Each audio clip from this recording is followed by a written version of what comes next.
नमस्कार, बहुत स्वागत है आपका। आप देख रहे हैं सबसे बड़ा अखाड़ा। मैं हूं आपके साथ शिल्पा तोमर। तो 24 के रण में फाइनली बीजेपी ने अमेठी के बाद अब रायबरेली से भी अपने उम्मीदवार को चुनावी मैदान में उतारकर अपना सस्पेंस तो खत्म कर दिया है। बीजेपी ने इस बार फिर से दिनेश प्रताप सिंह को रायबरेली से लोकसभा का टिकट दिया, जिसके बाद अब सबकी निगाहें कांग्रेस पर टिकी हुई है। कांग्रेस लगातार रायबरेली और अमेठी सीट को लेकर असमंजस की स्थिति बनाए हुए है। अमेठी और रायबरेली दोनों ही सीटें कांग्रेस का गढ़ मानी जाती रही। ऐसे में यहां से कांग्रेस के उम्मीदवारों के नाम को लेकर काफी लंबे समय से सस्पेंस खत्म होने का इंतजार किया जा रहा है। इंतजार इस बात का भी था कि आज शायद ये सस्पेंस खत्म हो जाए, लेकिन अब तक तो हुआ नहीं। उम्मीद है कि बीजेपी की तरह कांग्रेस भी अपने उम्मीदवारों का अब ऐलान कर ही दे। देखने वाली बात यह होगी कि बीजेपी कैंडिडेट्स के सामने कांग्रेस किस पर दांव लगाती है। कांग्रेस खेमे में अमेठी और रायबरेली से प्रियंका गांधी और राहुल गांधी के नाम पर जोर दिया जा रहा है, लेकिन क्या वो मानेंगे? अटकलों की माने तो प्रियंका गांधी और राहुल गांधी दोनों ही अमेठी और रायबरेली से चुनाव नहीं लड़ना चाहते। प्रियंका गांधी ने अपनी इच्छा जाहिर की कि वो बस चुनावी कैंपेन तक सीमित रहना चाहती है, लेकिन रायबरेली की जनता उन्हें बुला रही है, तो क्या वो जाएंगी? इसके पीछे का कारण कांग्रेस का अब तक का कमजोर पड़ता हुआ ग्राफ भी माना जा रहा है। कहीं ना कहीं ये वजह भी गिनवाई जा रही है।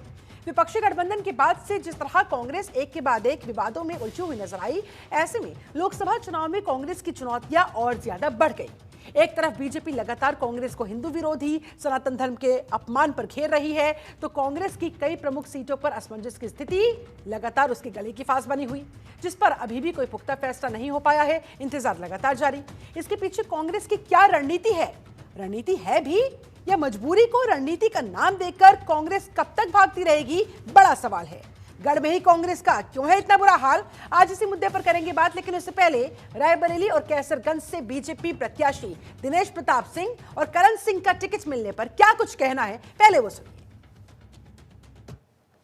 लोकसभा चुनाव को लेकर सीट से बीजेपी ने दिनेश प्रताप सिंह को उम्मीदवार बनाया है। दिनेश प्रताप सिंह उत्तर प्रदेश सरकार में उद्यान मंत्री भी हैं। 2019 के लोकसभा चुनाव में दिनेश प्रताप सिंह मैदान में भी रहे हैं।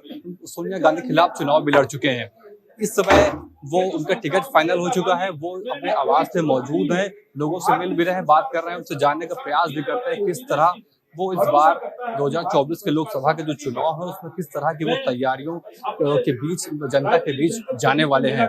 खुद दिनेश सिंह मौजूद हैं, बात करने के लिए उनसे बात करते हैं। टिकट मिला, किस तरह आप जनता के बीच जा रहे हैं? मैं बहुत बहुत धन्यवाद देता हूं अपने देश के प्रधानमंत्री जी को, देश के यशस्वी गृह मंत्री जी को, देश की भारतीय जनता पार्टी के आदरणीय राष्ट्रीय अध्यक्ष जी को धन्यवाद देता हूं कि भारतीय जनता पार्टी के छोटे से कार्यकर्ता पर इतना बड़ा भरोसा किया है। ईश्वर मेरी मदद करे कि मैं अपने नेतृत्व की इस कसौटी पर खरा उतर सकूं, रायबरेली में कमल खिला सकूं, जो देश के यशस्वी प्रधानमंत्री जी को फिर से प्रधानमंत्री बनाने के काम आए। दिनेश जी, अभी कांग्रेस ने प्रत्याशी घोषित नहीं किया, एक दिन नामांकन का बचा। मैं समझता हूं कि कांग्रेस खुद समझदार है, समझ रही है कि हमने 2014 में वोट लिया था और फिर 2019 में गए हैं, और 2019 में वोट लिया है तो 2024 तक नहीं गए हैं, तो रायबरेली की जनता इंतजार भी कर रही है। रायबरेली की गांव की महिलाएं बेलना लिए खड़ी हैं कि आवे तो अब की दई कांग्रेसी तो इनका बताई कि 10-10 साल हमारा वोट लेके गई हैं, तो इनका जवाब कैसे देगी? रायबरेली का जनमानस हो चाहे दुनिया का जनमानस हो, जो जनता जिस जनप्रतिनिधि को वोट देकर के नेता बनाती है, उससे आशा करती है कि हमारे सुख दुख में हमारा जनप्रतिनिधि आएगा।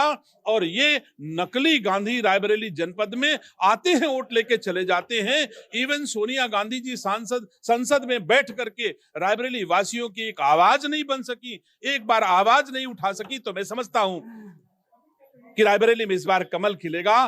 डर है गांधी परिवार को कि अगर मैं जाऊंगी तो किस मुंह से जाऊंगी। अटकलें ये भी हैं कि प्रियंका गांधी या फिर राहुल गांधी चुनावी मैदान रायबरेली में आ सकते हैं, कौन चुनौती हो सकता है? मैं समझता हूं कि रायबरेली के लिए प्रियंका गांधी हो चाहे राहुल गांधी, मेरे लिए कोई चुनौती नहीं है। वैसे तो मैं इन गांधियों की तरफ देखता भी नहीं हूं, मैं तो चिड़िया की आंख की तरह अपना कमल का फूल देखता हूं और कमल के फूल के लिए लड़ रहा हूं, मर मिट रहा हूं। मुझे कमल खिलाना है, मैं जानता हूं आएगा कौन, आने वाला जाए, आने वाला जाने, आएगा वो जाएगा भी, लेकिन खिलेगा कमल का फूल। क्या दिनेश सिंह इस बार इतिहास रचने जा रहे हैं रायबरेली? दिनेश सिंह इतिहास रचने नहीं जा रहे हैं, रायबरेली की जनता इतिहास रचने जा रही है। नकली गांधियों को अच्छा जवाब रायबरेली की जनता इस बार देना चाहती है। आलोक पांडे, जनतंत्र टीवी, रायबरेली। मैं भारतीय जनता पार्टी को बहुत बहुत धन्यवाद करना चाहता हूं और कैसरगंज की सभी जनता को, सभी पिता जय श्री राम। तो जनता को धन्यवाद तो दिया जा रहा है, लेकिन जनता किसे चुनकर राज सिंहासन पर बैठाएगी, इसके लिए करना होगा इंतजार। फिलहाल तो तमाम दलों की तरफ से अपने अपने प्रत्याशियों को मैदान में उतारकर एड़ी चोटी का जोर लगाया जा रहा है, लेकिन इस कड़ी में कांग्रेस कहीं ना कहीं इन दोनों सीटों पर, अमेठी और रायबरेली पर, पिछड़ी हुई नजर आ रही है। आज इसी मुद्दे पर करेंगे बात। हमारे साथ तमाम खास मेहमान जुड़ गए हैं। तारुफ करवा देती हूं, बीजेपी प्रवक्ता चंद्रमोहन चौबे हमारे साथ जुड़ चुके हैं, बहुत स्वागत है सर आपका। कांग्रेस प्रवक्ता रोहन सिंह हमारे साथ उपस्थित, बहुत स्वागत है आपका। पूजा मिश्रा सपा प्रवक्ता भी हमारे साथ जुड़ गई है, बहुत स्वागत है। विजय दुबे जी वरिष्ठ पत्रकार के तौर पर हमारे साथ उपस्थित, बहुत बहुत स्वागत। और राजनीतिक विश्लेषक के तौर पर दिनेश सिंह भी हमारे साथ जुड़ चुके हैं, आपका भी बहुत बहुत स्वागत है। चर्चा की शुरुआत रोहन सिंह आप ही के साथ। भाई अब तो बीजेपी ने भी अपने सारे पत्ते खोल दिए हैं, कांग्रेस कहां अटक गई? अब तक क्यों असमंजस की स्थिति से बाहर नहीं निकल पाई? उम्मीद थी, पूरा अनुमान था आज ऐलान हो जाएगा, लेकिन अब तक भी नहीं हुआ। शिल्पा जी, किसी चीज को देखने का नजर, मतलब किस नजर से देखते हैं, इससे पता चलता है कि कोई घटना घट रही है, कोई चीज हो रही है, उसका क्या महत्व है। अगर आप उसमें मतलब अगर देखा जाए, अगर इग्नोरेंस की वजह से कहा जाए तो कहा कि लगेगा कि कांग्रेस इस सीट पे मतलब अभी असमंजस की स्थिति में है। लेकिन अगर देखा जाए, एक उसका दूसरा पहलू भी है, वो ये है कि सारे लोग चर्चा कर रहे हैं पूरे देश में। राजनीति में क्या चाहिए, राजनीति मूल में तो आती है चर्चा की ना। कांग्रेस लड़ रही है, देश में कैसा लड़ रही है ये पता करना हो तो आप सड़कों पे जाइए और लोगों से, आम लोगों से बात करिए, पता चलेगा। लेकिन कौन लड़ रहा है ये कब क्लियर करेंगे? कल नामांकन का आखिरी दिन है, आज मजबूरी है करना आप लोगों का। ऐसा तो है नहीं कि सीट खाली जाएगी ना, सीट पे लोग लड़ेंगे ही लड़ेंगे। ऐसे भी देखिए शिल्पा जी, मतलब बगैर लाग लपेट सीधी बात बताता हूँ, अमेठी रायबरेली हमारी वो पताकाएं हैं इस पूरे महासमर में, जो मतलब उनका वहाँ वो फहराती रहेंगे। अगर वहाँ जीत रहे तो अपनी तो देश जीत रहे हैं, अगर वहाँ नहीं जीत रहे के तो बाद देश राहुल कैसे गांधी जीतेंगे, ने ये समझिए। क्यों छोड़ दिया, क्यों डूबने दिया, क्यों वापस से वहां का रुख नहीं किया? अमेठी की जनता का आप लोगों को एहसान मानना चाहिए, वो अभी भी मांग कर रही है, अभी भी कह रहे हैं वहां के कार्यकर्ता कि राहुल जी अभी भी आइए, अभी भी अरे जवाब दे रहा हूँ, सुनिए इसका जवाब दे रहा हूँ। राहुल अमेठी सुनिए ना, बोलने भी दीजिए प्रवक्ताओं को भी।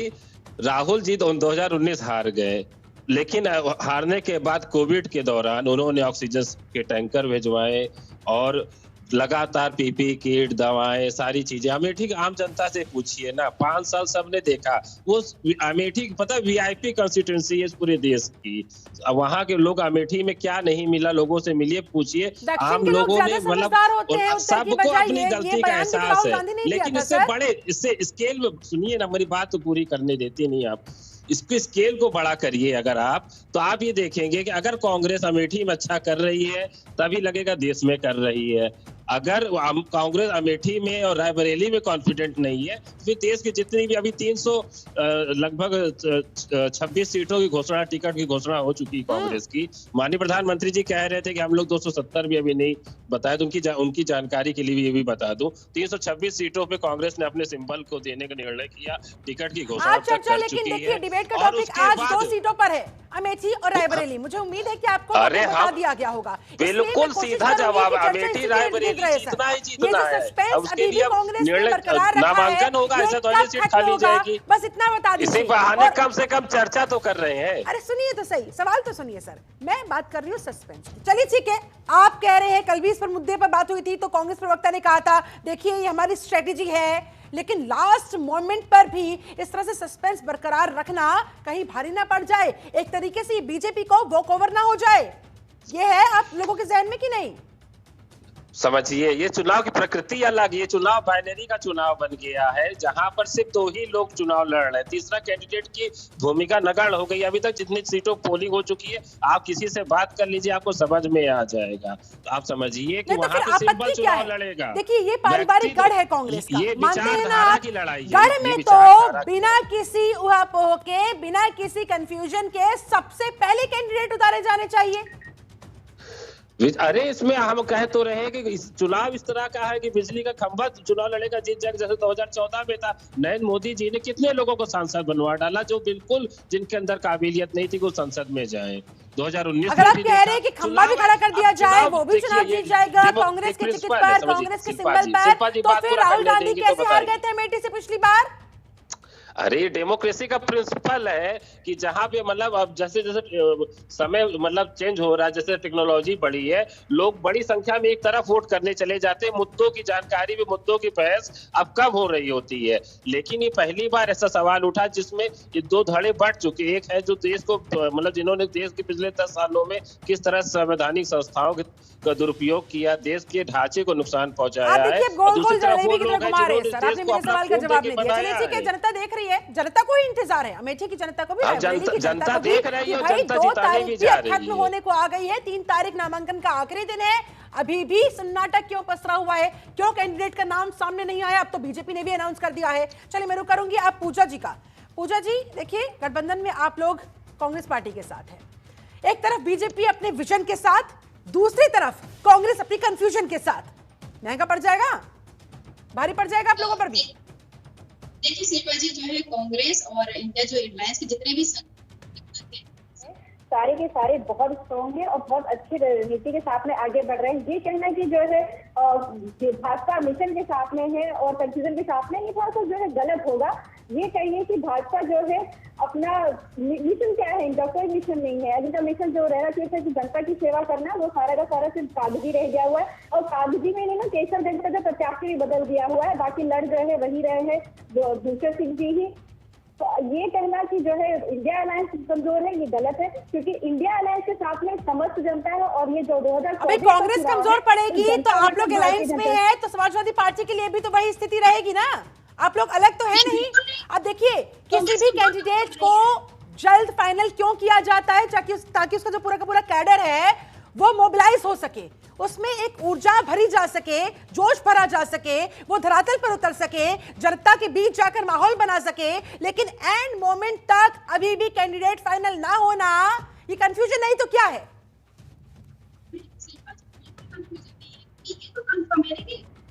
कांग्रेस के वहां से कोई लड़ेगा, कांग्रेस का कैंडिडेट ही रहेगा, कांग्रेस का कैडर तैयार है, समाजवादी पार्टी का कैडर तैयार, समाजवादी पार्टी का कैडर, पूरे जो इंडिया अलायंस का कैडर है वो जमीन पे काम करता चला रहे। कोई भी प्रत्याशी आ जाता है बिना चेहरे के कैडर किसके लिए कैंपेन करेगा? मैडम ये भी तो बताइए। जो भी आया कांग्रेस से उसके लिए कैंपेन कर रहा है, करता रहेगा। इंडिया अलायंस के जो प्रत्याशी हैं उनके लिए कर रहे हैं कैंपेन, वो करते ही रहेंगे और मजबूती के साथ कर रहे हैं। और ऐसा नहीं कि जो कैंडिडेट, अगर आपको पता है कौन है अमेठी और रायबरेली से, तो जरा मुझे बता दीजिए। मुझे तो ये पता है कि आपने समाजवादी पार्टी ने ये दोनों सीटें कांग्रेस को दी ना, कांग्रेस ने अभी तक फाइनलाइज किया नहीं नामों को, तो फिर कहाँ है प्रत्याशी? ये कांग्रेस फाइनलाइज करेगी, दल हम किसी को फाइनलाइज करेंगे, हम मजबूती के साथ में उनके साथ खड़े हैं, खड़े रहेंगे बिल्कुल। लेकिन कांग्रेस के इस कंफ्यूजन का खमियाजा कहीं समाजवादी पार्टी को ना भुगतना पड़े, मैंने ये सवाल किया था आपसे। नहीं, कोई कंफ्यूजन नहीं है, कोई कंफ्यूजन नहीं है। ये रणनीति होती है। देखिए, कभी रणनीति होती है कि बहुत पहले अनाउंस करना, कभी रणनीति की लास्ट मोमेंट तक रखे रहना। अच्छा, राजनीति बिना रणनीति की तो होती नहीं है। जी शिल्पा जी। चलिए, चंद्रमोहन चौबे जी भी हमारे साथ जुड़े हुए हैं। मोहन साहब, वो कह रहे हैं कि भाई देखिए, ये हमारी स्ट्रेटेजी है, थोड़ा और इंतजार, प्रत्याशियों के नाम सामने आ जाएगा और उसके बाद कांग्रेस का गढ़ है, रहेगा। आप लोग कितना भी कर लीजिए, लेकिन जीतने वाले हैं नहीं। नहीं, सही देख रही है इनकी भाषा, आप सुन लीजिए कि लोकतंत्र के इस पावन पर्व में ये जो है लोगों को खंभा बोल रहे हैं, प्रत्याशियों को खंभा बोल रहे हैं। इसी से इनका अभिमान झलकता है और यही अभिमान इनको जो है लोगों से दूर कर रहा है कि लोगों को लोग ना समझकर ये खंभा समझ रहे हैं। यही इनका कि लोगों को यहाँ उत्तर और दक्षिण में बांट रहे हैं। जहां वायनाड से जीते तो वहां के लोग समझदार हो गए और अमेठी की जनता ने इनको नकार दिया तो वहां के लोग नासमझ हो गए, उनको लोकतंत्र में नेता चुनने का पता नहीं है। मतलब किस प्रकार का ये अपमान। ये अपनी गलती नहीं बताते कि इन्होंने जो है सिर्फ अमेठी के लोगों को, रायबरेली के लोगों को धोखा दिया, वहां के लोगों को विकास से वंचित रखा, वहां के किसानों के ऊपर ध्यान नहीं दिया, वहां के जो है युवाओं पर ध्यान नहीं दिया, वहां रोजगार पैदा नहीं किया और अपना जो कमियां दूसरे रूप में ये छिपा रहे हैं, लोगों को भरमा रहे हैं, जबकि ये पूरी तरह से डर चुके हैं, ये हार चुके हैं, पहले ही ये अब भयभीत हो चुके हैं। वो कह रही है हमारा डर नहीं है, हमारी स्ट्रेटेजी है। और अगर रायबरेली से सोनिया गांधी तो जाहिर तौर पर नहीं लड़ रही है, प्रियंका गांधी को उतार दिया जाता है तो क्या बीजेपी के लिए मुश्किल नहीं हो जाएगी? नहीं, देखिए हमारे लिए कोई भी प्रत्याशी भाजपा के लिए आ जाए कोई डर नहीं है, चाहे इनका परिवार सब कोई भी आ जाए। पिछली बार राजकुमार हार गए थे तो अब राजकुमारी कहां बचेंगी? क्या राजकुमारी? और सुनिए सबसे बड़ी बात, पिछली बार राजकुमारी जो है इन दोनों सीटों पे चुनाव लड़ा रही थी और 2019 में ये यहाँ की प्रभारी थी। 2019 में ये यहाँ का पूरा चुनाव लड़ा रही थी, लेकिन जनता ने जब 2019 में इनके ऊपर विश्वास नहीं किया, विश्वास इसलिए नहीं किया कि उन्होंने देखा कि इन्होंने झूठ बोलने का, भ्रम बोलने का, अफवाह फैलाने का इन्होंने सिर्फ काम किया है और आज भी ये वही काम कर रहे हैं। 2019 में झूठ बोलने के लिए चौकीदार को इन्होंने चोर बोला था और जब न्यायालय में गए तो जेल हुई और जब जेल से बचने के लिए फिर इन्होंने माफी मांगी। तो ये ऐसे लोग हैं, ये न्यायालय द्वारा झूठे साबित लोग हैं, ये अफवाह फैलाते हैं, लोगों में भ्रम फैलाते हैं, ये सबसे बड़े डरपोक मानती है और किसके सच के साथ जाना चाहेगी ये जनता पर छोड़ देते हैं। विजय दुबे जी, अमेठी और रायबरेली में ये जो असमंजस, ये जो कंफ्यूजन, आप किस तरह से इसका विश्लेषण करेंगे? आपको क्या लगता है कि आपको वाकई में कांग्रेस की स्ट्रेटेजी है या इतनी ज्यादा कंफ्यूजन है कि अभी भी फाइनल नहीं हो पाया है? कल नामांकन की आखिरी दिन और आज भी सन्नाटा पसरा हुआ है।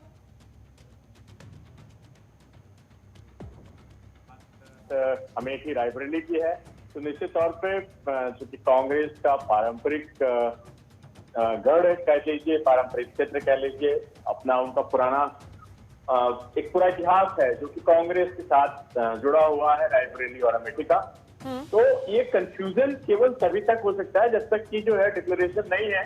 और दूसरी बात ये है कि ये रणनीति भी कही जा सकती है। उसका कारण ये है कि राहुल गांधी एक प्रकार से अभी पूरी तरह से जो चर्चा है पूरे लोकसभा चुनाव, लेकिन अगर ये रणनीति हो सकती है तो सर इसके पीछे सवाल खड़ा होता है कि अगर राहुल गांधी को ही उतारना था तो इतना सस्पेंस क्यों क्रिएट किया गया, और अगर किसी और को उतारना था तो समय रहते उतारते ताकि कम से कम वो शख्स अपनी तैयारियां तो करता, जनता तक तो पहुंचता। नहीं, आपकी बात सही है। देखिए जहां तक बात राहुल गांधी की है, अभी चूंकि फॉर्मल आधिकारिक घोषणा नहीं हुई है, इसलिए जो खबरें भी हैं वो पार्टी सूत्रों की हैं। पार्टी के आधिकारिक प्रवक्ताओं ने अभी तक ये नहीं कहा है कि राहुल गांधी लड़ रहे हैं। और ये जो अभी तक जो सूत्र हैं वो ये बता रहे हैं कि साहब फॉर्म ले लिया गया ऑनलाइन, चाहे जो भी हो गया। लेकिन कल चूंकि आखिरी दिन नामांकन का है और कल कांग्रेस को मैं नहीं समझता हूँ कि कोई जब तो ये कहा जा रहा है कि भाई नामांकन का फॉर्म ले लिया गया है और राहुल गांधी के नाम से लिया गया है, तो हमें भी ये मान के चलना चाहिए कि राहुल गांधी के नाम का फॉर्म जो है वो कांग्रेस जमा करेगी। उनके प्रस्ताव का नाम भी आ गया है अब तो मीडिया में, जहां तक आप देख पा रहे हैं। तो ये सारी चीजें बताती हैं कि राहुल गांधी को कांग्रेस, देखिए असमंजस, कंफ्यूजन, लेकिन जितने भी रिएक्शंस जिनका आप जिक्र भी कर रही है सर, इस तरफ इशारा करता हुआ कि अभी भी अपील की जा रही है, अभी भी एक तरीके से मनाने की कोशिश हो रही है कि आइए लड़िए, हम साथ हैं आपके। तो शिल्पा जी ऐसा है, संजय गांधी से लेकर के राजीव गांधी और किस किस का नाम ले लो वो देखिए वहां अमेठी जो है अभी स्मृति ईरानी ने अभी मुश्किल से 5 साल का एक टर्म पूरा किया है, लेकिन वहां के लोग जो हैं, जो कांग्रेस के कार्यकर्ता हैं, जिन्होंने कि लंबे समय तक एक वीआईपी, जैसा अभी कांग्रेस के प्रवक्ता भी कह रहे थे कि वो एक वीआईपी कॉन्स्टिट्यूंसी का दर्जा रखता है। तो ये बात सही है कि रायबरेली और कांग्रेस का लिए जो है इनके लोगों के लिए एक अलग जो है दर्जा कांग्रेस ने दे रखा था, इनके अलग। लेकिन अगर अमेठी से राहुल उतरते भी है तो सर सवाल ये भी खड़ा होता है, 14 में स्मृति ईरानी हार के बावजूद अमेठी आती रही, जनता के बीच अपनी मौजूदगी दर्शाती रही, वहां पर काम करती रही, उनके साथ खड़ी होती रही, लेकिन राहुल गांधी ने अमेठी में हार के बाद विरले ही वो वहां पर पहुंचे होंगे। तो क्या ये बात जनता के दिलों को नहीं चुभेगी? और ऊपर से उनका वो दक्षिण और उत्तर वाला जो बयान था वो भी सर्कुलेट हुआ काफी ज्यादा, क्या उसका कोई असर नहीं होगा? मैं इसी सवाल के साथ दिनेश सिंह आपका रुख करना चाहूंगी और अब आपसे आपका विश्लेषण जानना चाहूंगी कि ये चल क्या रहा है, इतनी कंफ्यूजन क्यों है, और क्या लगता है आपको कि अब किस नाम के साथ कांग्रेस फाइनली मैदान में उतरना चाहेगी, या उसको सेफ लगेगा उतरना? नमस्कार शिल्पा जी, आप सभी को मेरा नमस्कार। देखिए, सबसे पहले अगर बोला जाए तो ये जैसे कि पहले जैसे अगर दोनों भाजपा के कैंडिडेट्स उनकी अगर बातचीत की जाए तो रायबरेली से जैसे कि दिनेश प्रताप सिंह है, तो वो देखिए पूरे तरीके से मतलब हार के बावजूद पिछली बार जैसे कि वो हारे थे अच्छे खासे मार्जिन से सोनिया गांधी से, लेकिन उसके बाद पूरे तरीके से अपोजिशन लीडर के तौर पे वो वहां पर डटे रहे। उसी तरीके से कि स्मृति ईरानी जो थी वो तो ठीक है, मतलब कि सिटिंग अपना वहां से सांसद भी है, लेकिन उससे पहले जब 2014 में जब वो सफल नहीं हो पाई तो उसके बाद वहां पर डटे रही उस तरीके से। लेकिन जैसे कि मतलब विपक्ष के नाते जैसे मान के चले कि जैसे राहुल गांधी वहां पर जब सफल नहीं हो पाए तो उन्होंने सीधा रुख किया वायनाड का होने के बाद में यहाँ पर उन्होंने एक तरह से मुड़ के भी ज्यादा नहीं देखा जो वहाँ की जनता बोलती है, और ठीक अगर गए भी होंगे तो उस तरीके से उन्होंने असर वहां पर नहीं छोड़ा। तो एक चीज मतलब बहुत बड़ी खुशी होती है उसका। देखिए जैसे कि दोनों बहन भाई जो है मतलब एक तरह से मतलब दोनों सीट जो है पारंपरिक रूप से गांधी परिवार की शिल्पा जी रही है। हाँ। तो उसका देखिए अलग अलग जैसे मतलब मान के चले अलग नामों की तरफ क्यों जाना पड़ा, जैसे कि मतलब बातचीत होती है तो अभी जैसे कि 2-4 नाम और भी आ रहे हैं जो सुनने को आपको मिलेंगे, और होता है इनमें से किसी को टिकट मिल जाए तो मतलब रॉबर्ट वाड्रा जो है वो चुनाव लड़ने के लिए अपने पोस्टर लगवा के तैयार खड़े होते हैं कि भाई जनता चाहती है कि मैं यहाँ से चुनाव लड़ूं, लेकिन उनको तो यही जानना चाह रही हूँ कि कंफ्यूजन क्या जानबूझकर क्रिएट की गई, और अगर हाँ तो किस मकसद के साथ? रोहन जी से भी मैं यही बात समझूंगी, क्योंकि देखिए अगर आपको लड़ना है तो उतरिए मैदान में, नहीं लड़ना है तो दूसरों को मौका दीजिए समय रहते। बिल्कुल मैं उसी पे आ रहा हूँ। तो देखिए उसका मतलब ये मान के चला कि राहुल गांधी जो है उनको मनाने के बार दौर चलते रहे, और अभी कुछ घंटे ही सिर्फ रहे हैं, कुछ घंटे ही सिर्फ रहे हैं अभी उसको बीच में कुछ आवाज आ रही है। तो बीच में अभी जैसे नामांकन जो है उसमें देखिए कुछ घंटे बचे हैं, शेष बचे हैं, और तब भी मतलब सस्पेंड बना के रखे हैं, जबकि कांग्रेस के कुछ नेता जो ये कहते हैं कि भाई सस्पेंस जिस फिल्म में ज्यादा होता है वो फिल्म हिट होती है, लेकिन अगर सस्पेंस आखिरी घंटे तक बना रहे हो फिल्म खत्म हो जाए तो लोग बोर भी हो जाते हैं, बीच में छोड़कर चले जाते हैं। रोहन सिंह जी समझ रहे हैं आप बात को? इंतजार इतना भी मत करवाइए कि इंतजार का मजा खत्म हो जाए। शिल्पा जी, दो बातें हैं। पहली बात ये कि अमेठी कंस्टिट्यूएंसी के साथ राहुल जी का जज्बाती संबंध है, तो वो उनका दिल टूटा या जैसा फील किया हो, उन्होंने उनसे गए नहीं लेकिन अपने संबंध जो थे वो निभाए। वो अलग ही वहाँ की फीलिंग हो, वहाँ की वाइब भी अलग है, वहाँ होमली फीलिंग है, that is a different thing. नहीं गए क्यों नहीं? ऐसे मुंह क्यों मोड़ लिया, ऐसे रूठ क्यों गए? ठीक है, अरे आप बताइए, कभी आपका भी कहीं परिवार किसी चीज से कोई बात की, लेकिन अगर आपको दुख जाता है तो थोड़ी देर खातिर आप भी बात करना बंद कर देती है, लेकिन ऐसा थोड़ी होता कि घर में आग लगी हो तो आप बुझाती नहीं है। तो जब कोरोना आया, जब और भी सारी चीजें कष्ट हुए, राहुल जी अपनी कंस्टिट्यूएंसी के साथ खड़े थे, वो अलग है, वो जज्बाती संबंध है। हर कोई इस तरह से नहीं सोचता जिस तरह से बाकी मतलब पॉलिटिक्स में। अब एक्चुअली हुआ क्या है कि 10 साल में इस तरह की पॉलिटिक्स देखी गई इस देश में, और उस तरह की राजनीति स्थापित कर दी गई कि सिंपल सोबर राजनीति अजीब लगती है, लगता है कि उस तरह का वो धूर्तता नहीं है, उस तरह की कलाकारी नहीं है। रिश्ता कायम है अमेठी से, अमेठी के लोगों से राहुल गांधी का जज्बाती संबंध है। किस बात का इंतजार, यही तो मेरा सवाल है। कोई बात नहीं, किसी बात का। अरे राजनीति में एक हफ्ता का बहुत बड़ा समय होता है, नामांकन करने के बाद चुनाव प्रचार शुरू होता है, और राहुल जी के लिए वहाँ चुनाव प्रचार कोई मकसद ही नहीं। वहाँ राहुल जी खड़े हो गए, अमेठी हम लोग जीत गए, कहते रहे हमें पता कि अगर अमेठी अच्छा नहीं करेंगे तो देश में कहीं नहीं अच्छा करेंगे। 19 में क्या हो गया था, वहाँ तो तैयारी के साथ उतरे थे ना। अब देखिए दिनेश प्रताप सिंह जो बीजेपी ने उम्मीदवार के तौर पर रायबरेली से उतारे हैं, वो कह रहे हैं कि कोई भी गांधी आए टिक नहीं पाएंगे, जीत तो यहाँ पर कमल की होगी। यानी कि कोई भी गांधी से क्या माना जाए, यानी कि अभी भी अटकलें इस बात को लेकर भी है कि हो सकता है अमेठी से राहुल ना उतरे, रायबरेली से उतर जाए राहुल गांधी, हो सकता है अमेठी से के शर्मा को उतार दिया जाए, इस बात की भी चर्चाएं जोरों पर है। क्या लगता है आपको, क्या संभावना नजर आ रही है, क्या ऐसा हो सकता है? प्रियंका गांधी चूंकि अपने आप को सीमित कर चुकी है कि मैं बस कैंपेनिंग तक सीमित रहना चाहती हूँ, क्या अगर प्रियंका गांधी नहीं मानती है तो उनकी बात मानते हुए के शर्मा को या किसी और चेहरे को उतारा जा सकता है? जी शिल्पा जी, निश्चित तौर पे कल जो है कांग्रेस के शेड्यूल के हिसाब से प्रियंका गांधी की कल 3:30 बजे जो है फतेहपुर में एक पब्लिक रैली है, तो वो ऑलरेडी वहां पर अपनी रैली करेंगी। हाँ। अपने उम्मीदवार के लिए वहां पर लोगों से वोट मांगेंगे। और फतेहपुर बिल्कुल लगा हुआ रायबरेली का अगला वो है कॉन्स्टिट्यूंसी है, बिल्कुल सीमित करीब में है। ऐसा माना जा रहा है कि जो नामांकन कल अमेठी में दाखिल होगा उसके बाद में प्रियंका गांधी का ये नेक्स्ट जो प्रोग्राम है वो अब फतेहपुर का है। लेकिन अब रायबरेली के लिए अभी तक किसी प्रकार का कोई खुलासा कांग्रेस ने नहीं किया है। और ये जो भी अमेठी की बात है वो भी जो आ रही है उसका भी अभी तक ये आधिकारिक तौर पर चूंकि नहीं कहा गया, इसलिए जो भी बातें कही जा रही हैं वो अब सूत्रों के हवाले से ही मानी जा सकती हैं। और ये अब कल देखना होगा कि अल्टीमेटली देखिए बीजेपी ने अपने जो भी उम्मीदवार थे उन्हें घोषित कर दिया है, वो उम्मीदवारी अब तय कर चुके हैं कि किसको लड़ना है। दिनेश प्रताप सिंह तो सोनिया गांधी के खिलाफ 2019 में और इसके पहले हारे थे, लड़े हैं, लेकिन उनके पास ठीक ठाक था एक 4.25 लाख के आसपास, लेकिन वो वोट प्राप्त किए थे। बिल्कुल जी, कांग्रेस को करीब 55% के आसपास जो वोट मिला था, वहीं दिनेश प्रताप सिंह को करीब 35% के आसपास वोट जो है उनको लोग रायबरेली से मिला था। तो ये माना जाना चाहिए कि चूंकि दिनेश प्रताप सिंह का अगर पिछला बैकग्राउंड देखेंगे तो वो कांग्रेस से ही आते हैं। कांग्रेस की 2018 में वो बीजेपी में शामिल हुए थे और अब 2 बार के एमएलसी और साथ ही जो है अभी तो राज्य मंत्री का दर्जा भी उनके पास में है और वो योगी सरकार के मंत्री हैं। तो दिनेश प्रताप सिंह का अपनी दावेदारी है, लेकिन कांग्रेस असल में जब तक कि खुलासा नहीं करती उम्मीदवार का तब तक इस बात का एक्सेस करना बड़ा मुश्किल है कि जो उम्मीदवार सामने खड़ा होगा वो किस वजन का पहलवान है।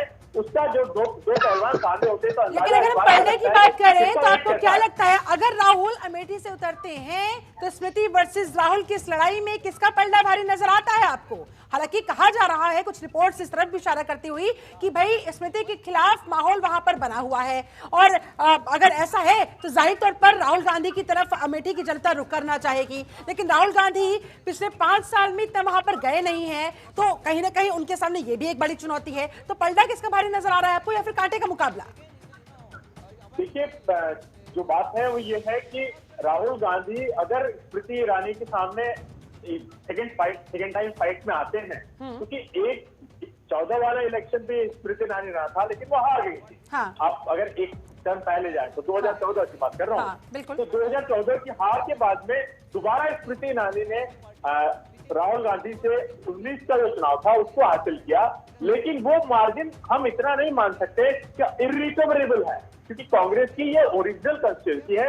अभी देखना हो कि कांग्रेस की जो स्ट्रैटेजी है वो किस प्रकार की है। जो स्ट्रैटेजी अभी तक नजर आ रही है उससे भी ये लगता है कि भाई कांग्रेस एक सस्पेंस क्रिएट करके एक चर्चा बनाए रखना चाहती है। और वो चाहती है कि आखिर दौर तक चाहे नरेंद्र मोदी गुजरात में भाषण करें तो भी राहुल गांधी पर हमला करें, और चाहे वो कोलकाता में भाषण करें या असम में बोले तो भी राहुल गांधी की चर्चा करें। तो ये लेकिन राहुल गांधी, रोहन सिंह जी सिर्फ चर्चाओं तक ही सीमित रहेंगे या जीत कर सांसद की कुर्सी तक भी पहुंचेंगे? शिल्पा जी, ये सवाल का क्या अर्थ है, क्या मतलब ही क्या कि पहुंचेंगे नहीं पहुंचेंगे? आपका सस्पेंस बरकरार रखने का मकसद सिर्फ ये है कि सिर्फ चर्चा रहनी चाहिए। अगर हम ऐसे बताने लगेंगे तो अलग विषय हो जाएगा ना। लेकिन अगर आप जनता के बीच में जाएंगे, राहुल गांधी जी, मैं आपको भरोसा दिला रहा हूँ, अमेठी से लड़े चाहे जहां से लड़ेंगे चुनाव जीत के भी जाएंगे। और कांग्रेस से सरकार बनने जा रही है इंडिया गठबंधन की, इसके पीछे तर्क है। आप समझिए, जो नौकरी पेशा लोग हैं वो भी परेशान है, जो छोटा व्यापार कर रहे हैं वो भी परेशान है। राहुल गांधी चाहे अमेठी से उतरे चाहे रायबरेली से उतरे, वो जीतने जा रहे हैं। अमेठी की जनता तो पुकार रही है ना, तो क्यों नहीं जा रहे हो? अरे कहाँ कह रहे कि नहीं जा रहे हैं, बता तो रहे कि अगर नामांकन करना होगा तो कल नामांकन कर लेंगे आप, हम और आपको पता चल जाएगा और आपको भी पता चल जाएगा। शिल्पा जी, मैं सुन नहीं पाया आपकी बात, लेकिन मैं ये कहना चाहूंगा कि राहुल जी को अगर जब ये डिसाइड उनको ही करना है और पार्टी को डिसाइड करना था। एक्चुअली उन्होंने वायनाड जब लड़ चुके थे उसकी, मतलब ये मैं पार्टी की बतौर प्रवक्ता, लेकिन वो जो पॉइंट एक्चुअल पॉइंट वो मैं आपके सामने रख दे रहा हूँ राहुल जी वायनाड लड़ चुके थे और अमेठी लड़े ना लड़े इस पे मतलब उन्होंने पार्टी में निर्णय छोड़ रखा था और आखिरी वक्त में पार्टी ने ही डिसाइड किया है। आपने कहा, अमेठी की जनता ने कहा राहुल गांधी को लड़ना चाहिए, यहाँ तक कि आराधना मिश्रा ने कह दिया हमने बोला सब अरे आपका जयराम रमेश जी से लेकर छोटा प्रभारी कह रहे हैं राहुल गांधी आइए, हम इंतजार में है, लड़ना चाहिए आपको, तो क्या राहुल गांधी हम लोग समझिए ना शिल्पा जी, समझिए हम लोग पार्टी के पैदल सिपाही हैं, हम लोग मोर्चा लेके चलने वाले लोग हैं पार्टी का, तो हम लोग के लिए तो रहेगा ही ना कि अपना आदमी बड़ा आदमी चुनाव लड़ेगा, अपने बड़े नेता चुनाव लड़ेंगे तो बढ़िया उत्तर प्रदेश संदेश जाएगा ना। और रही बात अमेठी की और रायबरेली, तो आप किस दिशा में और किस स्ट्रेटेजी के साथ मैदान में उतरेंगे, ये भी तो सवाल बनता है रोहन जी। जो बात जहां शुरू हुई थी, शुरुआत वही तो आई आखिर में कि अमेठी अगर अच्छा नहीं करेंगे तो पूरे देश में अच्छा नहीं कर रहे हैं ना, तो हमें तो अपना कॉन्फिडेंस लेवल हमें मालूम है, तभी तो हम बता रहे कि भाई आएंगे आपके सामने दिखेगा। ये वेदर बेल सीट कहते हैं, ये वो सीटें हैं हम लोग पॉलिटिक्स में शिल्पा जी फेस्पोलॉजी में वेदर बेल सीट्स कहा जाता है, मतलब कुछ सीटें ऐसी होती है जो उस जगह के मतलब उस रीजन उस इलाके के मौसम को बताती है। अवध के जो किसानों का जो क्षेत्र है वो बहुत बड़ा है, वो बुंदेलखंड भी टच करता है, पूर्वांचल भी टच करता है। जब राहुल गांधी को हार नसीब हुई तो सब बगले झांकने लगे थे, समझ नहीं आ रहा था कोई नहीं, कोई बगले क्या बात करती, फिर वही बात ऐसे सवाल आपने पूछा, आप समझिए, बोला तो ना कि परिवार समझते थे तब भी भले नाराज रहे हो लेकिन आपने हमेशा उन लोगों के साथ खड़े रहे। क्या बात होती, कौन सा बंगला झांकना हो गया, उनका उनके जज्बाती संबंध है, उनका दिल दुखा था, इसलिए उन्होंने नहीं विजिट किया होगा, तो वो स्वीकार नहीं कर पा रहे थे।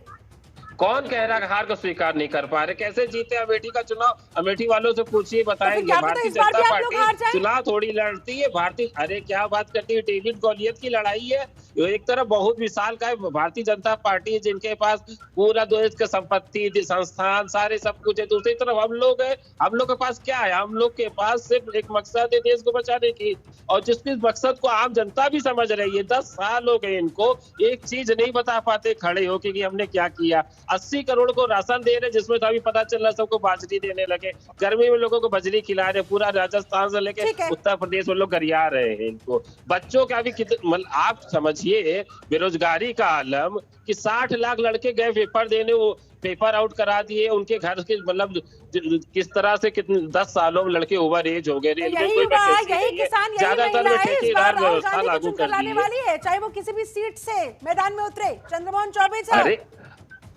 जी नहीं, देखिए फिर आपकी स्मृति ईरानी और आपके दिनेश प्रताप सिंह कहीं नहीं ठहरेंगे उनके सामने। नहीं, देखिए वहाँ अमेठी की जनता, वहाँ की युवा, वहाँ के महिलाएं, वहाँ के किसान, वहाँ के गरीब इनको भली भांति जान चुके हैं, और इन्हीं को नहीं इनके पूरे जो है गठबंधन को जान चुके हैं।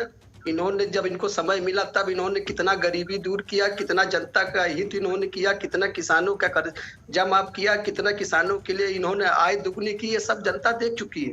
और देखिए सबसे बड़ी बात अमेठी की आपको बता दें कि चाहे सपा हो अथवा कांग्रेस हो, ये दोनों लोग जो है गेस्ट हाउस से काम करते हैं, गेस्ट हाउस कांड करते हैं, और एक गेस्ट हाउस से ही जो है जनता के बीच आते हैं और गेस्ट हाउस से ही चले जाते हैं। अच्छा। लेकिन देखिए अमेठी की जनता एक हमारी स्मृति ईरानी जी को देख रही है कि जो चुनाव 2014 में हारने के बाद भी लगातार वो अमेठी की जनता के बीच गांव में गई, गरीबों के बीच गई, किसानों के बीच गई, महिलाओं के बीच गई, लगातार उनसे संपर्क करती रही। और 2019 में जीतने के बाद भी उन्होंने वहां ये नहीं कि बस आई एक बार 2 बार चली गई, बल्कि वहां लगातार रुकी, और रुकी ही नहीं उन्होंने वहां जमीन खरीदा। संतुष्टि का माहौल क्यों है, स्मृति ईरानी के खिलाफ नाराजगी का माहौल क्यों है? नहीं सुनिए तो पूरी बात सुनिए, ये माहौल बनाया जा रहा है ना। अब आपको हम बता तो रहे हैं कि क्यों वहां जनता इनको चुनेगी, क्यों इनके बीच लगाव है, क्यों इनको मानती है।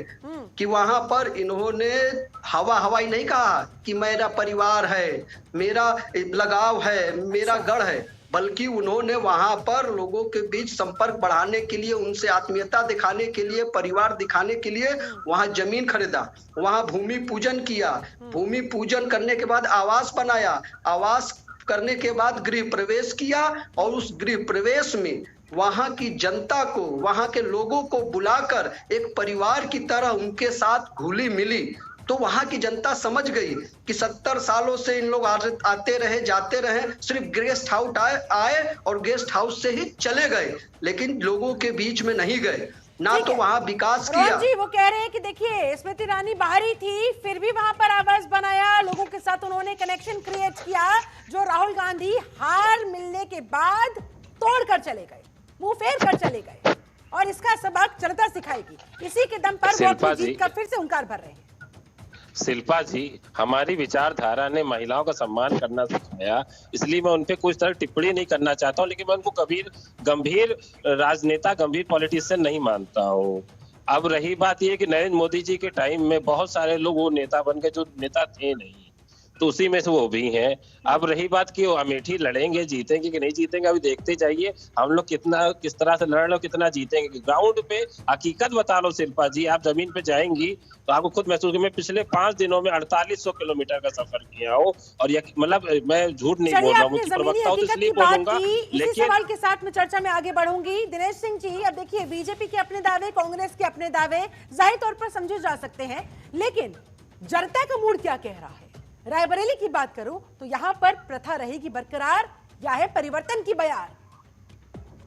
देखिए शिल्पा जी, मेन अगर बात अगर देखिए, मतलब जहां पर जैसे कि बीजेपी जो है उसकी तरफ से अगर जैसे कि पूरी तरह की ताल ठोक करके पूरी तैयारी के साथ में अगर कार्य किए जा रहे हैं, तो कांग्रेस की तरफ से देखिए जो सुस्त रफ्तार जो है वो कहीं ना कहीं इनके लिए सुसाइडल साबित होगी, कहीं ना कहीं मतलब कि प्राण घातक साबित होगी, ये मुझे लगता है ऐसे। क्योंकि नीचे देखिए जैसे कि जनता जो है, जो जनता देखिए वही जो नैरेटिव जिस तरीके जो चलता है उस तरीके से, अगर जैसे कि भाजपा जो है उसके बारे में इतने अगर मुद्दे हैं, जैसे कांग्रेस प्रवक्ता को मैं सुन रहा था अभी, तो इन्होंने बोला कि बहुत सारी चीजें ऐसी हैं जिसमें कुछ किया ही नहीं इन लोगों ने, भाजपा ने कुछ किया नहीं, लेकिन उसके बाद में भी अगर बार बार अगर भाजपा जीत के आ रही है, इसका मतलब कहीं ना कहीं आप लोग मुद्दों को उस तरह के लेके नहीं जा पा रहे। नहीं सुनिए, मैं वही बता रहा हूँ कि बार बार मुद्दों को लेके नहीं जा पा रहे हैं। दूसरी चीज, प्रथम और दूसरे जो चरण थे, दोनों पहले के जो चरण रहे, यूपी की बात करें चाहे कहीं और की बात करें, उसमें विपक्ष के नेता एक दूसरे के लिए प्रचार करते हुए नजर नहीं आए। जैसे कि यहाँ पर यूपी की अगर बात करें तो राहुल गांधी सिर्फ अमरोहा पे प्रचार करते नजर आए, उसके अलावा किसी सीट पर नजर नहीं आए। उसी प्रकार से अखिलेश जी भी इस तरीके से पूरे तरीके से इतने ज्यादा एक्टिव नजर नहीं आए। तो उसी का देखिए असर हर सीट पर जरूर पड़ेगा। दूसरा देखिएगा अपने तरीके से घर से एक एक वोट देखिए काउंट करता है, एक एक वोट जो है मैटर करता है शिल्पा जी। तो अपने जो कार्यकर्ता है उनको जैसे विपक्ष पूरी तरीके से एक्टिव नहीं करके और पूरे तरीके से वोटों को निकाल के अपने पक्ष में बाहर नहीं निकाल के लेता है, तो उसका कहीं ना कहीं असर पड़ेगा। अभी रोहन जी जो कह रहे थे कि भाई हम कहीं से भी अपने किसी भी कैंडिडेट को उतारे, गांधी परिवार का कोई भी सदस्य उतरेगा तो एक तरफा जीत हासिल करेगा, इस कॉन्फिडेंस के पीछे की वजह हवाई है या उसका कोई आधार भी है? ये सवाल मेरा इसलिए क्योंकि सोनिया गांधी ने कोई राजनीति से संन्यास तो लिया नहीं है, राज्यसभा गई है ना वो राजस्थान के कोटे से। अगर उन्होंने संन्यास ले लिया होता तो माना जा सकता था, लेकिन ऐसे में क्या इसके पीछे इशारा समझा जाए? क्या कांग्रेस की पकड़ रायबरेली में कमजोर हो गई है, इसलिए सोनिया गांधी को यहां से जाना पड़ गया? देखिए शिल्पा जी, इसको अगर स्पष्ट तरीके बोले, कॉन्फिडेंस नहीं, ओवर कॉन्फिडेंस और गारंटेड एक तरह से लिया जाने वाली जनता का काम है। क्योंकि अपने तरीके से अगर कॉन्फिडेंट अगर होते तो रॉबर्ट वाड्रा जो है वो ताल नहीं ठोकते। दूसरा उसका केएल शर्मा जो है मतलब वहां से प्रतिनिधि रहे सोनिया गांधी जी के, उनका लंबा अनुभव रहा राजनीति का, तो उनका नाम जो है वो राउंड नहीं कर रहा होता। उसके अलावा जैसे कि शीला कौल जी जो स्वयं यहाँ से रायबरेली से सांसद रही है, उनके पौत्र हैं, मेरे ख्याल से उनके ग्रैंडसन है आशीष कौल, उनका नाम भी बार बार चर्चा में रहा है। और अमेठी से बार बार जनता जो है अपने तरीके से कभी रॉबर्ट वाड्रा का नाम जैसे कभी जैसे नीचे अमेठी की पोस्टर लगाया जा रहा है अपना नाम। बिल्कुल रोहन जी, अब देखिए राहुल गांधी, प्रियंका गांधी बेशक से नाम आने, अब दामाद जी जब खुद ही कह रहे हैं तो कम से कम उनकी तो सुन लीजिए। कितनी गलत बात है आपके, क्या मतलब ये डिबेट का ये हिस्सा? रॉबर्ट वाड्रा जी ने अपने कहीं सार्वजनिक तौर पे बोला कि अमेठी लड़ेंगे, लड़ना चाहते हैं, रायबरेली लड़ना चाहते हैं, ऐसी कोई चीज हो तो आप आपको साझा करिए। नहीं तो ये तो प्रोपेगेंडा का हिस्सा में वरना रॉबर्ट वाड्रा पर चर्चा क्यों होती, क्यों उनका नाम बीच में आता? नहीं बात समझिए, अगर कहाँ पे ऐसी कोई क्लिप है जहाँ पर रॉबर्ट वाड्रा जी ने बोला हो कि मैं अमेठी लड़ने जाता हूँ या लड़ने जा रहा हूँ? अमेठी नहीं, मैंने बात की, आपने सवाल नहीं सुना लगता है। उन्होंने चुनाव लड़ने की इच्छा जाहिर की और गांधी परिवार का हिस्सा है सर वो। बात तो घुमाइए मत। अरे क्या बात करते, इच्छा जाहिर करेंगे, वो इच्छा जाहिर करना पार्टी का एक प्रॉपर प्रोसीजर है हमारे यहाँ पर, उस तरीके से ही चुनाव लड़ा जा सकता है, टिकट लिया जा सकता है। हेलो, जब जो वो जब प्रोसीजर फॉलो करेंगे तो उनको उस पे जो पार्टियों की विचार करेगी। फिलहाल गंभीर राजनीति की बात पे अगर देखा जाएगा तो मैं बिल्कुल कहूंगा वेदर बिल सीट है, और हकीकत है कि कांग्रेस पार्टी अभी बहुत अच्छा करेगी इस बार चुनाव में, जिस तरह से देखा जा रहा जमीन अभी आपको देखिए अच्छा करना पड़ेगा, क्योंकि पूजा जी, उनकी पार्टी आप ही के भरोसे इन दोनों सीटों पर। क्यों पूजा मिश्रा? गलत बात फिर से, इसमें क्या गलत बात है? गजब बात है रोहन जी। समाजवादी पार्टी ने ये दोनों सीटें अमेठी और रायबरेली इनिशियली आपको दे दी ना, बिना किसी कंफ्यूजन के, बिना किसी बहस के, दोनों आपकी झोली में डाल दी। अब आप लोग अपने कैंडिडेट यहाँ से फाइनल नहीं कर पाए हैं, तो जवाब तो फिर सवाल तो फिर समाजवादी पार्टी से भी पूछे जा रहे हैं। इसमें क्या गलत कहा मैंने? अरे हम फाइनल करें ना करें उसमें आप लड़ाई कैसे, क्या इच्छा थोड़ी ना चल रही है? आप कल भी मत करिए, वॉक ओवर दे दीजिए, फिर बोल दीजिएगा कि हमारी मर्जी है, नहीं किया हमने। ये जीती हुई सीटें हैं, ये जीती हुई सीटें हैं। ठीक है, ये तो सर देखिए 4 जून को स्पष्ट होगा, ये जीती हुई सीटें थी, ये स्ट्रेटेजी थी, ये कंफ्यूजन थी, ये क्या था? पूजा जी पूरी करें अपनी बात। शिल्पा जी देखिए, ये कहना कि जो है कांग्रेस जो है समाजवादी पार्टी के भरोसे है या समाजवादी पार्टी कांग्रेस के भरोसे है, या फिर ये कहना कि इंडिया अलायंस की कोई पार्टी किसी के भरोसे, ये गलत होगा। क्योंकि हम जो इंडिया अलायंस है, हम कंधे से कंधा मिला करके भारत के उन्नति के लिए जो है कार्य कर रहे हैं। हम जो कह रहे संविधान बचाने के लिए, लोकतंत्र बचाने के लिए, तो हम उसके लिए कार्य कर रहे हैं। हम किसी ऐसे प्रत्याशी को उठा के नहीं दे रहे जिनके ऊपर जो है गंभीर आरोप है, महिलाओं को शोषण करने का आरोप है। हमारी जो है चीफ मिनिस्टर कभी किसी ऐसे का प्रचार नहीं कर रहे हैं जिसके ऊपर जो है महिलाओं को शोषण करने का आरोप कांग्रेस पार्टी पर। अमेठी और रायबरेली में आप अपना कैंडिडेट थोड़ी ना उतार सकती है, अलग से नहीं उतार सकती ना, तो कांग्रेस पर ही तो निर्भर है ना समाजवादी पार्टी दोनों सीटों पर।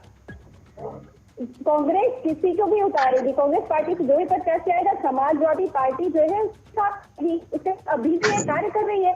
हमें जो है अपना सरकार बनानी है, हमें चुनाव जीतना, हम चुनाव जीतने के लिए जो है कार्यरत है। और ऑब्वियसली जो है कांग्रेस का निजी फैसला होगा कि वहां से कौन चुनाव लड़ेगा, उनकी कमेटी डिसाइड करेगी। हम स्वागत करेंगे। मैडम 100 बात की एक बात यही, आप कह रही चुनाव जीतना है, चुनाव जीतने के लिए कैंडिडेट को उतारा जाता है, और समय रहते जो कैंडिडेट उतार दिया जाता है उसे एक एज मिलता है। वो लोगों के बीच जाकर, अपने कैडर के बीच जाकर उन्हें मोबिलाइज करने का काम करता है, और ये बहुत इंपॉर्टेंट फैक्टर है। अगर ऐसा, मेरी बात को एक बार सुन लीजिएगा शिल्पा जी, अगर ऐसा होता कि जब कैंडिडेट से चुनाव जीता जा रहा होता, फिर तो सब कैंडिडेट अनाउंस कर देते, जैसे चुनाव अनाउंस हुआ उसके बाद में चुनाव जीत जाते। लेकिन ऐसा नहीं है, चुनाव जीतने के कई सारे रीति होती है। और देखा जाए तो कई पार्टियां जो है, ऐसा नहीं कि सिर्फ कांग्रेस ही या समाजवादी पार्टी ही, सारी पार्टियां रणनीति के हिसाब से लास्ट मोमेंट तक जो टिकट होल्ड रखी रहती है, लास्ट मोमेंट तक टिकट बदलती भी है, भाषा भी करती है। चलिए ठीक है, अब लास्ट मिनट कैंडिडेट ये स्ट्रेटेजी है या ये नॉर्मल है, या फिर कहीं ना कहीं ये मामला गड़बड़ है, ये घबराहट है? फाइनल कमेंट लेना चाहूंगी आप सभी लोगों से। सबसे पहले फाइनल कमेंट आपका, दिनेश सिंह जी। देखिए शिल्पा जी, कहीं ना कहीं देखिए मतलब या तो देखिए मतलब जो है जो कांग्रेस पार्टी है वो कहीं ना कहीं हार मान चुकी है, या बहुत ज्यादा हताशा में, क्योंकि दोनों जैसे सीट जो है उनकी विनेबिलिटी वाली सीट अगर बोली जाती है, अच्छा। तो जगह जगह देखिए जैसे अमेठी में सिंपल मतलब क्लियर तरीके पोस्टर लगा रखे हैं, रॉबर्ट वाड्रा आपकी बार अमेठी की जनता करे पुकार, तो इस तरीके से मतलब पोस्टर लगाए, उनको फिर भी टिकट नहीं दी जा रही है। उसी प्रकार जैसे कि 3-4 नाम और राउंड्स कर रहे हैं ऐसे, और फिर भी जनता बार बार जो है उस तरीके से उसको डाइजेस्ट नहीं कर पा रही है। तो चीजें देखिए साफ सी कहानी है कि अगर इनको लगता था कि उस तरीके से कि ये अपनी खुद की अपनी सीट है, तो कहीं ना कहीं अपने तरीके से कैंडिडेट जो है पहले डिक्लेयर करने, अगर देरी जितनी की जाएगी, अब जैसे अब तो कुछ घंटे रहे, अभी भी अगर देरी अगर करें कुछ करेंगे तो कब किस टाइम पे एंड टाइम अगर ग्रांटेड अगर जनता को लिया जाएगा, क्योंकि अब समय बाकी बचा कहाँ है, 24 घंटे में भी कम का समय है। और देखिए अगर कोई बड़ा नेता उतरेगा, राहुल गांधी, प्रियंका गांधी या रॉबर्ट वाड्रा भी, कोई भी बड़ा नेता उतरेगा, तो उसके लिए बड़ा सा रोड शो निकाला जाएगा, उसको लेकर तैयारियां भी बड़े स्तर पर करनी होगी। लेकिन फिलहाल तो ऐसे कोई हलचल दिखाई नहीं दे रही है। रोहन सिंह, फाइनल कमेंट आपका, क्या होगा और कब तक होगा? जो भी होगा कल दोपहर तक में हो जाएगा, आपके सामने होगा। कल शाम हम लोग जब दोबारा बैठेंगे तो ये तय कर रहे होंगे कि कितना बड़ा मार्जिन होगा। आपकी हंसी सब बता गई सर। चलिए ठीक है, मोहन चौबे जी, फाइनल कमेंट आपका। जी, कांग्रेस पूरी तरह से हताश, निराश, भयभीत और भ्रमित हो चुकी है, और इसी भ्रमित को ये अपने आप को कह रही कि जो है ये हमारा प्लस पॉइंट है कि अभी तक प्रत्याशी घोषित नहीं किया। लेकिन ये नहीं समझ रही कि रायबरेली की जनता, अमेठी की जनता और देश की जनता क्या सोच रही है, कि कितना डरे और कितना भयभीत है। तो ऐसे लोग को वो क्यों चुनेगी? वो चुनेगी निडर लोगों को। लेकिन आपके दिनेश प्रताप को भी वो क्यों चुनेगी? वो कह रहे हैं कि 5 साल में आपको यही चेहरा मिला जो पिछली बार हारा था सोनिया के सामने, सोनिया गांधी जी के सामने। नहीं तो सुन लीजिए, ये 2014 में 2.5 लाख से अधिक, 3 लाखों से मतों से अधिक जीती थी और 19 में मात्र 1 लाख का अंतर था। और अब देखिएगा ये 1 लाख का जीत का अंतर भी नहीं बल्कि 1 लाख से अधिक वोटों से भारतीय जनता पार्टी रायबरेली से इस बार जीतने जा रही है। रायबरेली की जनता इन लोगों को सबक सिखाने जा रही। रायबरेली की जनता विकास के लिए, वहां के किसान अपनी फसल की वृद्धि के लिए, वहां के अब किसके वारे होंगे न्यारे और किसे मिलेगा सब? फाइनल कमेंट आपका विजय दुबे जी। देखिए शिल्पा जी, ऐसा है कि दिनेश प्रताप सिंह का नाम भी आज ही भारतीय जनता पार्टी ने फाइनल किया है। वो भी इस बात का इंतजार कर रहे थे कि कौन आ रहा है कांग्रेस की ओर से, नंबर 1। दूसरी बात, इस बार जो है जो चुनाव है वो थोड़ा बहुत कांटे का होगा। उसका कारण बता दूं, उसका कारण ये है कि पिछली बार वोट डिवीजन बहुत ज्यादा था। इस बार वोट डिवीजन, क्योंकि समाजवादी पार्टी भी कांग्रेस के साथ खड़ी हुई है, तो वोट डिवीजन जो पहले पिछले वाले इलेक्शन से देखने को मिले थे वो नहीं होंगे। तो इसका मतलब ये है कि जो भी कांग्रेस ब्लॉक का उम्मीदवार वहां खड़ा होगा, जो चर्चाएं चल रही हैं उनको निश्चित तौर पे हम बेहतर मानते हैं और वो हरी होगा। आप इस बात को, जो डिवीजन ऑफ वोट है वो नहीं होगा इस बार। आप केवल हवा की बातें नहीं करिए, फैक्ट की बात करिए। बीजेपी के बात में जो कैंडिडेट्स हैं उनके पास कौन सी दूसरी ऐसी पार्टियां हैं जो रायबरेली और अब तो वैसे भी हवाई बातें करने का समय बचा भी नहीं है। अब तो आपको फैक्ट्स के साथ, कैंडिडेट के चेहरे के साथ मैदान में उतरना ही होगा और वो कौन से चेहरे होगा रहेगा इंतजार। चलिए बहुत बहुत शुक्रिया आप सभी खास मेहमानों का मेरे साथ इस चर्चा में जुड़ने के लिए, समय निकालने के लिए बहुत बहुत धन्यवाद। तो हमें भी है इसी बात का इंतजार कि अमेठी और रायबरेली में कांग्रेस पार्टी किन चेहरों के साथ उतरती है और उससे भी बड़ा सवाल कब तक उतरती है। बेसब्री से इंतजार। फिलहाल मेरे साथ इस चर्चा में जुड़ने के लिए आप सभी का बहुत शुक्रिया। बने रहिए जनतंत्र टीवी के साथ। नमस्कार।